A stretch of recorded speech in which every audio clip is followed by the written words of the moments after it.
What's up, YouTube? Welcome back to the Knicks Cave. I'm Jan, the Knicks fan, your host, and let's get right into it. But before we do, don't forget to hit that like button. Don't forget to subscribe. Leave a comment. You want to know when the next video going to drop? Hit the notification bell. All right, let's get into the video. But before we jump or dive into it, I want to point one thing out. I know some people will say that this was a payback game. The Knicks got their revenge from last year.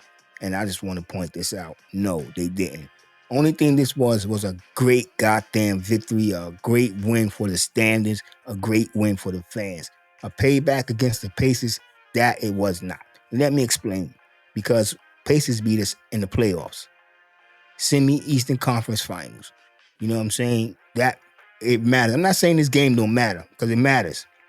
But they beat us in the playoffs. So until we knock them out of the playoffs, it's not revenge. It's not revenge. Yeah, they had one of the best, if not best, offense. I'm gonna say they didn't have the best offense last season because they didn't win the championship. In my opinion, the team that won the championship had the best offense, and that was the Boston Celtics.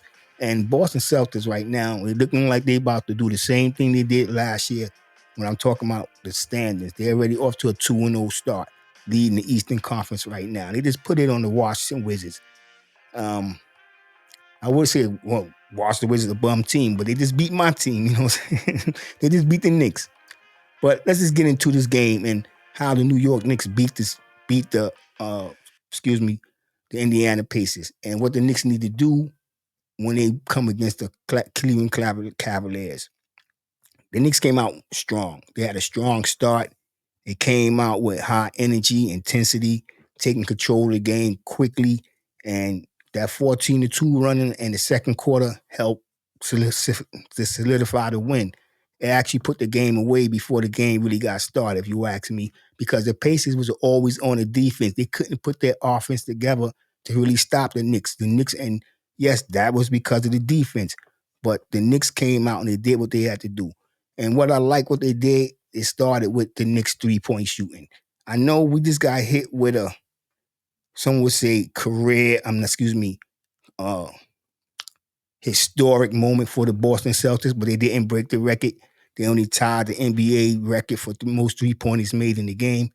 So it is borderline historical, in my opinion. But at the same time, the Knicks came out and they reversed that trend. Not only did they stop the Pacers from making their threes, the Pacers went 3 for 30. They shot 10% from downtown. And I would like to contribute some of that to the New York Knicks defense. But let's be real, in all honesty, the Pacers was missing some shots. They had open looks. As I said and before and countless other videos, this defense can be exploited. But tonight, the Knicks was getting off the picks. They was getting out to contest shots and making the Pacers miss because they there was a play that they did foul Halliburton on. Hey, I'm not a ref, but the Knicks was contesting shots. Not only contesting the 3 points, they was making their shots. Hart had some shots.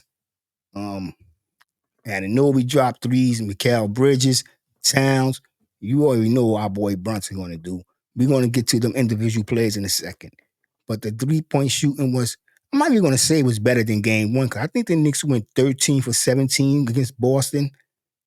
Tonight we shot downtown. We went 12 for 27, 44%. Like I said, we held the Pacers to 10%. They went 3 for 30. For the game, the Knicks shot 52%. And the Knicks actually shot 55% in that Boston game. Once again, Boston was on fire. So if the Knicks can do what they did against what they did against the Pacers, against the Cavs, we should come out. You know what I'm saying? Like I said, that strong start, 3-point shooting on point that will help space the floor. That should be another victory, in my opinion. That's just how I feel. What else? We talked about the 3-point shooting, but we got to talk about the defense. Like I said, they was up on their shots. It was outstanding. And they just hold the Pacers to 98 points. I don't know when the last time the Pacers was held under 100 points. They forced 15 turnovers, scoring 29 points off them turnovers. I mean, like I said, they limit him Halliburton, well, Stock and Halliburton to just 0 points. Turner, he did produce some points. I think the leading scorer for the Indiana Pacers was Mathurin. Like I said, if we can keep Turner in my last video, if we can contain Turner and Halliburton, the Knicks will have a pretty good chance. Because I already knew Siakam was going to get his points. I really wasn't expecting Mathurin to score as high as he did, but I knew he would drop in maybe 15 to 16 points. He is a very good shooter, a very energetic, athletic player. I did like him, another player that I was looked at in the draft. But yeah, the defense tonight was spectacular. And if we can continue with that type of defense to Monday night against the Cleveland Cavaliers, I don't see how they can beat us. The Cavaliers are 2-0, second in the Eastern Conference right now. And do do I see any weaknesses in that team? Not that much. Just that I really don't have any faith in Cavs. I don't know, it's early on in the season, so I really can't tell you what kind of team they're going to be. But like I said, if we could come out with the same intensity, a strong start, with high energy, defense suffocating, we should have a victory. That's just my opinion. We should come out with another victory against the Cavs. The Cavs are a good looking team right now, but once again, there's only 2 games for them in the season. This will be their 3rd game, as well as the New York Knicks' 3rd game. So right now, we still at an even playing field. But if you look at the roster, I think the Knicks have a better roster. I think the Knicks have a better bench than the Cavs.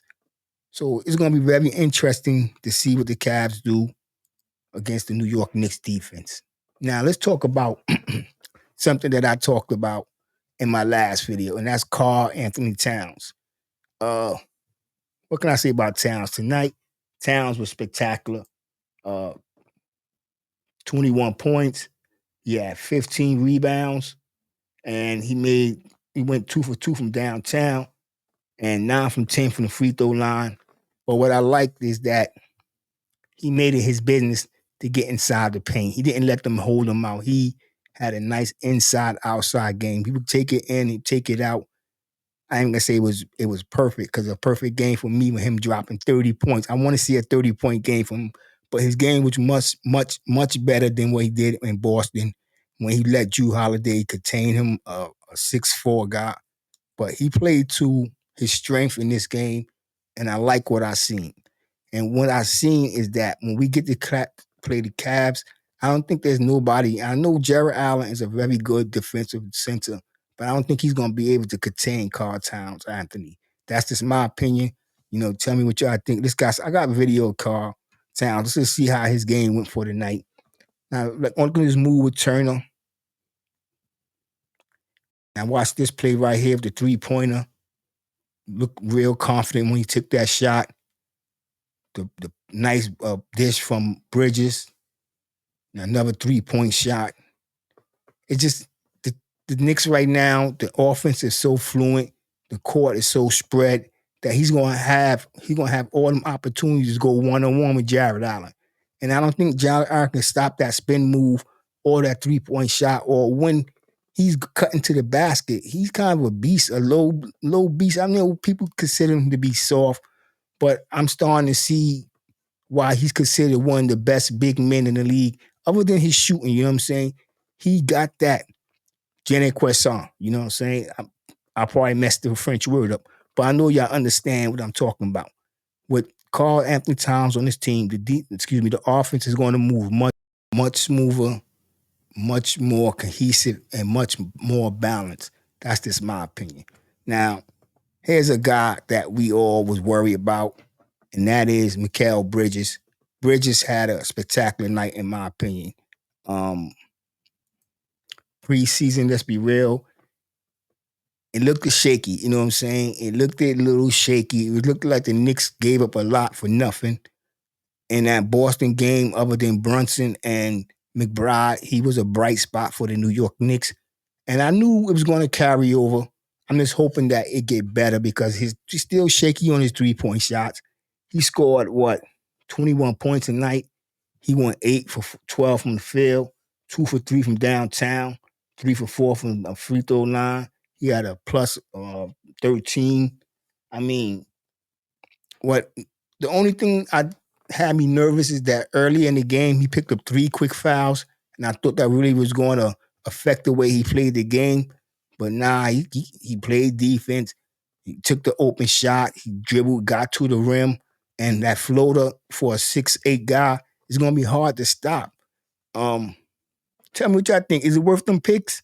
Because most of them picks we gave up is not even the Knicks picks. So that's why it's not that bad of a trade if you ask me. Um, yeah, we needed this from Bridges. We definitely needed a game like this from Bridges. You know what I'm saying? McBride came out. He did what he's supposed to do. What McBride had tonight? He had 8 points. The Knicks kind of limit their bench. They didn't bring in any rookies until like the third quarter, and I think it was 3:45. No, that was 3:45 in the fourth quarter when my man Tyler the creator Collette came in.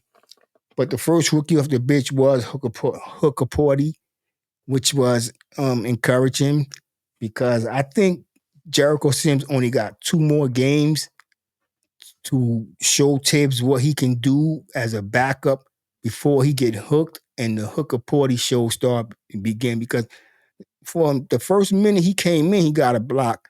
He gets in the right position to deter shooters. I like him, you know what I'm saying? He's 22 years old, so he's still learning, and he got the size that we need. He's a true 7-footer. You know what I'm saying? Speaking of 7-footer, a lot of people talking about Towns wasn't that much of a defensive player. I think he got at least 2 blocks or at least 1 block the last game. But so far in each game that we played, he got a block. So not to mention rebounding. That's another thing that the Knicks did improve on in this game was the rebounding. They had a strong rebounding game, and Karl Anthony Towns was a big part of that. My man Hart had another spectacular game. He had 20 points. Matter of fact, 4 starters for the New York Knicks scored 20. I forgot when the last time that happened, but yeah, Anunoby was 6 points off from 20, scoring 14 points, and he went 1 for 3 from downtown, but he went 6 for 12 from the field. That's 50%. I mean, this game was very encouraging, but it still was not a revenge game because for the Knicks to get a revenge game, we have to beat them in the playoffs. Tell me what y'all think. And with that being said, I want everybody to stay safe, stay healthy, God bless, and peace.